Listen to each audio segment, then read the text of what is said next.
Salut et bienvenue à toi sur la chaîne Mickey Pastry. J'espère que tu vas bien, moi ça va très bien et je suis très content de te retrouver en cette nouvelle année. D'ailleurs, bonne et heureuse année 2020 à tout le monde. Pour cette nouvelle année, je te propose de réaliser une galette des rois à la crème d'amande. Je me suis inspiré de la recette dans le livre La pâtisserie de Cyril Lignac. Vous allez voir, c'est une galette excellente, c'est l'une de mes préférées, donc surtout n'hésite pas à la reproduire. Donc si la recette t'intéresse, c'est parti! On va réaliser la crème d'amande avec 100 g de poudre d'amande, 80 g de sucre glace, 12 g de poudre à crème, 80 g de beurre doux, 60 g d'œufs et 20 g de lait d'amande. Dans la cuve d'un batteur muni d'une feuille,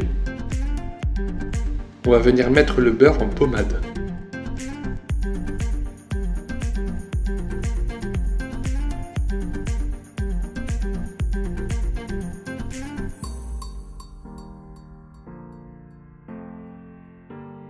On ajoute ensuite le sucre glace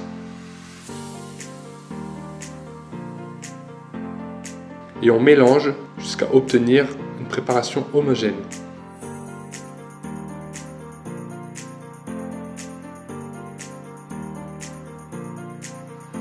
On incorpore ensuite les œufs petit à petit.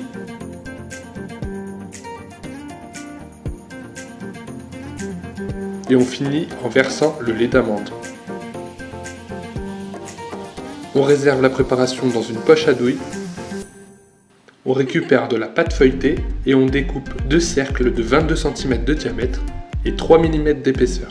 Sur le premier cercle de pâte feuilletée, on vient pocher notre crème d'amande en laissant un espace de 2 cm. On recouvre de notre deuxième cercle de pâte feuilletée et on appuie légèrement sur tout le contour de la pâte pour venir les souder. On va venir chiqueter notre pâte à l'aide du dos d'un couteau. Cette étape sert à souder les deux pâtes bien ensemble.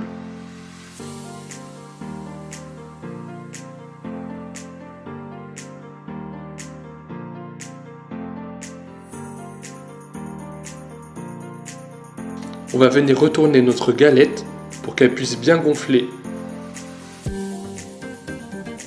Et on va faire un petit trou au centre de la galette pour que ça vienne bien gonfler au centre du gâteau.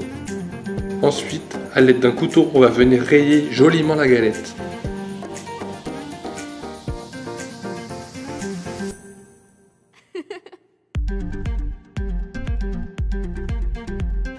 On prépare une dorure avec un œuf, un jaune et une cuillère à soupe d'eau. Et à l'aide d'un pinceau, on va venir dorer notre galette.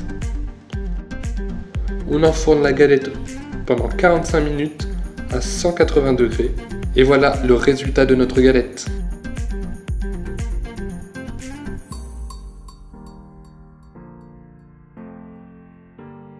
Et voilà, ma galette de roi est terminée. Si tu veux que je réalise dans une prochaine vidéo une pâte feuilletée fait maison, n'hésite pas à me le mettre dans les commentaires. Profites-en pour t'abonner et activer la cloche pour être au courant des prochaines sorties de mes vidéos. Comme d'habitude, rejoins-moi sur Instagram pour m'envoyer une photo de ta réalisation ou si simplement tu veux venir discuter avec moi. On se retrouvera la semaine prochaine pour une nouvelle recette tout aussi gourmande. En attendant, je te souhaite une très bonne journée gourmande. Salut!